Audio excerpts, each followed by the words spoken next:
Hello friends, welcome to our YouTube channel. In this video I'm going to tell you about how you can set parental control in Realme smartphone. Before watching this video, if you have not subscribed to our YouTube channel, then subscribe to it and like our video. So let's start friends. First you have to swipe down, click on settings. You can see there is a digital well-being and parental controls.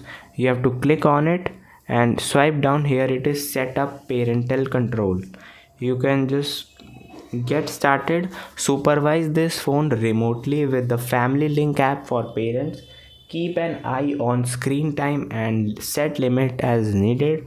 Add restrictions to Google services like apps approvals or content filters on Google Play. You have to just get started and you can do these features. I hope you like this video. If you like this video, then subscribe to our YouTube channel for more helpful tips and tricks videos. See you next time.